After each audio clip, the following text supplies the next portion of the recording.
Have you checked the children? Your little mad sometimes. Hi, I'm Chucky. Wanna play? Sometimes that is better. You're gonna need a bigger boat. What's up, everyone? Welcome back to the horror show. I'm Cecil Laird. And I mean Fuego here. And let's try. I'm going to center this a little bit more for that. We are here to do another tier list ranking. Have no idea where this is going to be presented in the line of them, but so far we've recorded a Freddy ranking, your 5 Stephen King novel tier list rankings, 2 parts of the horror franchise tier list rankings, and then Robert and I did The Howling, and didn't we do one more? I'm trying to remember if we Child's Play. Child's Play, yes. Yeah. Yep. So, and there's still more to come. You guys seem to Indeed. like these, and we have fun doing them, so it's cool. Indeed. So we are here to do Critters today, and this one, it's going to be interesting. I think it's going to be. So this is something I was going to ask you. Is this within just the context of the quality of the franchise in and of itself, or comparing it to other stuff? Because I'm like, if like 2, for instance, you know, is it just within the context of this franchise alone for an S No, or it's for an it's A what you or consider, something? Yeah. you know, wherever you consider them to belong. So it's. I have a feeling we might have an interesting discussion or two. That's what I was just wondering. We'll find out. Yeah. But okay, so the first one to start with, obviously, is the original Critters. So let's talk about this. I think the first 2 are going to be the highest. No, easily, obviously. I would personally. This is more like an A or a B for me, honestly. But that's where it's like. I think it's at least. I don't think it's quite S. I think it's an A. I think it's an A. So if you're A or B, I would say then A probably works because it's the origin. It's well done. It's got D. Wallace, obviously. D. Wallace. who we The love. actors were all great in it. Even the boyfriend was what, Billy Zane? Yes, yes, he was. He's got that iconic kill in the farmhouse, if I remember correctly. So, Yeah, and then not only that, but I never even realized, but this giant critter actually is in the movie too. Like, this is not the regular size critter. They put the giant one on here because there actually is a giant one at the end, and I totally had forgotten about it before the rewatch. It's also got that hilarious song, the something of the night or whatever. The one Oh. where the. Oh yeah. I'm trying to remember what the heck it is, but it's where oh. he takes the look of his character. Yeah, you know, yeah. The Crate Hunter. It's not So, Strangers in the Night. It's the Darkness Shadow of the Night, or something Darkness like that. of the Night. Something like that, yeah. Streets are calling.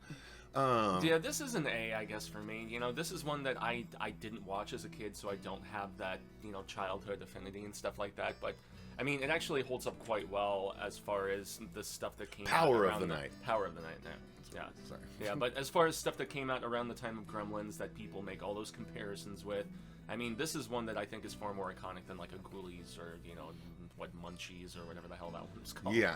So, Yeah. yeah, I'm fine with this being an A. So. So for the next one, now personally, I always thought that the second one was more enjoyable than the first one. I think it's the best of the series. I think so too. I think it's the pinnacle, and quite frankly, if you're talking about horror movies that are just fun, yes, it's not the most serious horror movie, but it's one of the earlier like horror comedy creature movies that I really got into, that I think a lot of people got into. Plus, it's got the critter ball, the giant critter ball. And it pushes the limits of PG-13, and Yeah. there's boobs. I mean, come on. That's this true. is one that you thought was R-rated, and then we were like, no, it's actually. I couldn't believe. actually Yeah, it's one of those PG-13. few movies that Nice. actually had the boobs at that rating. Yeah, they did that a little bit in the 80s, though. They Critters pushed the 2 and limit, man. Titanic. Yeah.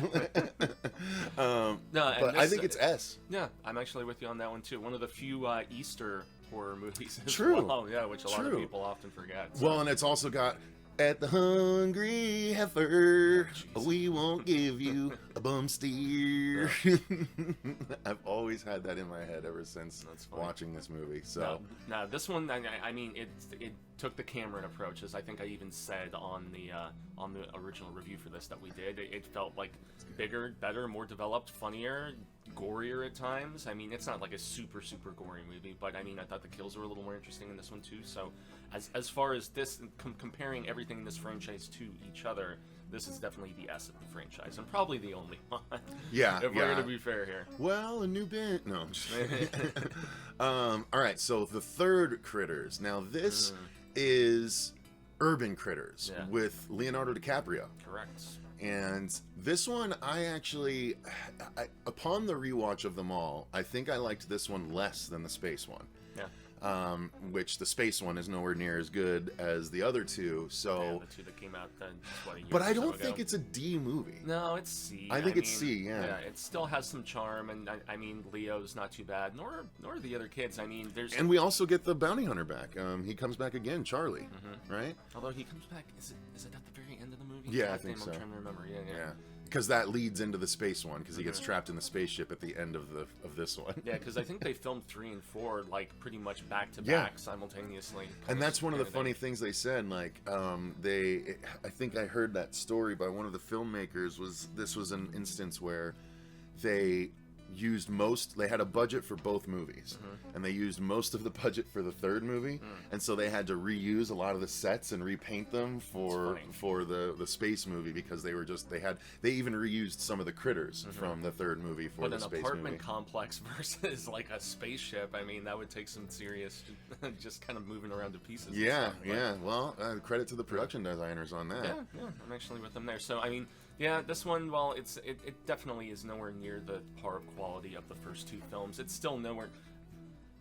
It's nowhere near as bad as those 2 that we got a year or so ago. So, I mean, that actually elevates 3 and 4 for me in quality. Because Yeah, of we the have to fact have that a place those to 2 go reasons lower. were so bad, We have so- to have a lower place to go with this. Yeah, This might be an interesting thing. If this plays out the way I'm looking at it, I think this might be the first and only possible time where we have just one movie on every level of the thing. We'll see if you agree. So for Critters 4, again, I It's liked like it. between a B and a C on this one for me, but I didn't. I just like space horror, even if Me it is too. cheesy stuff of this variety. I mean, Hellraiser 4, Leprechaun 4, like all, and I love Jason Jason X. I X, have a yeah, soft spot breaking for the that 4 mold, stupid movie. breaking the 4 mold for space. Yeah, 10 for that one, obviously. But yeah, no, I think this was fun. The critters in the vents and stuff like that. And there was a couple of good kills, and so yeah, I actually quite like this one. I'm happy to give it a B. Yeah, honestly. I actually would be totally down with that sentiment, sir. Yeah. Cool. So In we'll space. see if we agree on these last couple. But this is these last 2 look at this. I mean, these last 6 2 are rather movies, rough. 6 lines. Yeah, they are. But are they equally as rough? Is the question. So let's start with this, which is a new binge, which. This was the one that was broken up into the different segments on Shudder. Exactly. Right? So some people might say this is a series, it's not a movie, but this is. So we watched a series on Shudder called Dead Wax, which was clearly a series. Each short segment was shot to be that short segment. This was not was that. clearly a movie that they just chopped up every 10 minutes, and And put credits before and after, and so I mean, each segment was only like 7-8 minutes. it would have tops, been like a something that. 75-minute movie at the most, or something like that. But it's just terrible. It's terrible, but this is one that, in comparison with the Critters Attack, this one was so bad that it had some dumb charm to it, the Gilbert Gottfried stuff, and the weird. Oh, that's right. And then the weird twist with the kid actually being a critter. Remember? And Yeah. His weird president, critter president father. Like this movie. You almost have to give it points for its ballsiness. It's absolute batshit crazy ridiculousness, and that's why, and also And it talks. and we get a critter ball. The in lead this. critter talks too. Yeah. And honestly, I was going to get to the critter ball because the critter ball is executed way better than the critter ball in part 2. Because in part 2 it looked like basically a carpet, a quilted blanket with critter faces, sewn on. Yeah, let's Whereas be this fair was here. actually little chomping critters that they put around a ball. Obviously, it wasn't all critters in the ball. They probably made a giant ball and then put actual round critters, on it. And The fact that the woman had sex with a critter was just so. see, It was a drunk New Year's Eve, and I was thinking that weird this things might happened. be. I was thinking that I might have to give this an F, but yeah, I think No, the this is sheer more balls of D, it. yeah, I than think F, I think yeah. D is probably a better place for it. Yeah, because some of the humor in this actually landed, but it was that so bad it's good, but not. It's not good, but you guys know that sentiment. It's like obviously. Sharknado level kind of bad. It's Yeah. like that kind of thing. So that brings us to Critters Attack, and This is the I F don't of- remember there being almost any redeeming qualities about this. Even Dee Wallace was 100% wasted in this movie. Yeah, it was kind of a poor performance on her part as well, and the fact that you thought it was going to be the returning character from the first film, and then turns out it wasn't, if I remember correctly. And then we even had that young actress that we were just really stoked to see in this, who was in I'll Take Your Dead. Yeah. And she's not very good in it. I mean, the kids in the other one, the Shudder series, the previous one, there's at least just some goofy charm to it, and some self-awareness of the idiocy. Yeah, this was just bad, and the whole trying to get into college angle of that one girl, like the subplots were just they weren't even funny, they weren't compelling, they were just terrible. This is the F for me, unfortunately, man. I would have to contend. Yeah, I don't remember there being. I like that the critters went back to having normal eyes instead of glowing red eyes, but outside the look of that, was a little bit better for them in this one, I think. But, but only to a degree. It was just so bad. I don't remember. It has to be said that as much as I disliked a new Binge, I remember a lot of it because it's so out there for as many of the weird things that they did. But I agree, Critters Attack it commits the cardinal sin of being even worse than bad. Yeah, forgettable. Boring and forgettable. Yeah.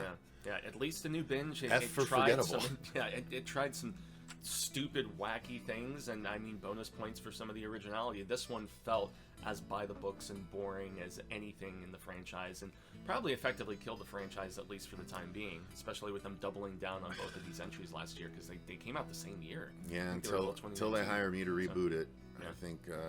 I think we're out of luck on this. Yeah. But again, how interesting is that? We had 6 movies, 6 level of the tier list. First time it's worked out like this. First time ever that we didn't really need to take up a lot of space on the line, because that, I mean, God, is there? It might be hard to find that's the very definition of a series being all over the place in quality. Yeah. Like literally all over the place in quality.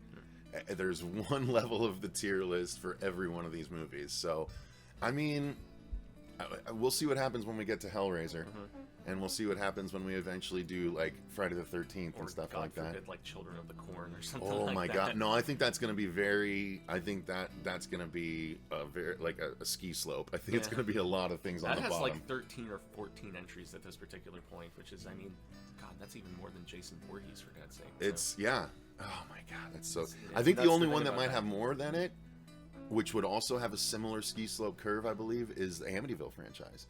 Because people can use the Amityville name, and so there's movies. Right? So there are movies that just keep getting put on the Wikipedia as part of the franchise, and it's like, I don't think the last 6 of these are actually part of what I'd consider the franchise proper. And I think there's technically more of those now that I think about it than Children of the Corn. There's like almost 20 Amityville movies, or at least those that have used, to like 15 or 16. Those that have used the name. It's pretty nuts, but. Yeah, I mean, I really like those first couple Critters movies. 3 and 4, they're fun. Binge, stupid. Attack, stay away. That's what I would say. So. Yeah, exactly. I mean, you can tell just by looking at this which ones are worth giving a shot to. But at least the first 4 all are, average or higher. And we actually had a viewer recently point out to us that the last 2, Binge and Attack, were so poorly received that they're no longer on Shudder. That's crazy. Yeah, they pulled them. They were Shudder exclusives. Yeah. And now I bought the Critters Attack Blu-ray sight unseen because I have to have all of the franchise. I don't think I can get my hands on a new Binge. Yeah, I don't know if they ever gave it a physical release. So. Not to my knowledge. Yeah. But now that they took it off Shudder, they really should, just so I can complete my stupid series. I'm sure you can VOD it, and that's what they're hoping for now, is to get some higher returns on something that was poorly received, unfortunately. So yeah. So what are you gonna do? I don't know, guys. There you go. Yeah. That's Critters for you. Pretty much going to cover our tier list ranking of the Critters franchise. Let us know if you disagree with us. Where would you move whatever movies you disagree with us on our ranking? I'd be very curious to know what y'all's thoughts are. So let us know in the comments down below. While you're down there, if you enjoyed this tier list, go ahead and click the like button and subscribe to make sure you don't miss more as we go through the franchises that make sense. I mean, I think we obviously have to do... we talked yesterday about doing a shark movie tier list ranking, but we need to do Jaws probably, all that stuff. So, that would be extensive with the extent of all the shark movies. Well, big budget releases, yeah, but Yeah. it would be a fun one, I think, because Yeah. we'd have to do like Shark Night 3D and open water and all that stuff. So I think it could be a fun one. I haven't seen any of the Sharknadoes or any of the Sharktopus versus. Yeah, I think we'd whatever. I haven't leave. watched any of I those, think like we'd leave the all sci-fi ones stuff. out of it. Yeah, I don't think. But I would include Bait, and the Reef, which were both straight to DVD. Deep Blue Sea obviously would be on there. Yeah, well, that was theatrical though. But what I'm Yeah. saying is, so straight to DVD, I think would be okay, but not Sci-Fi Channel. Okay. Yeah. Little bit different as far as quality Little in that distinction regard. difference. Not anymore because there's no like really. Well, there's a DVD market, but it's much smaller than it used to be. Yeah, it's more so a VOD thing, obviously.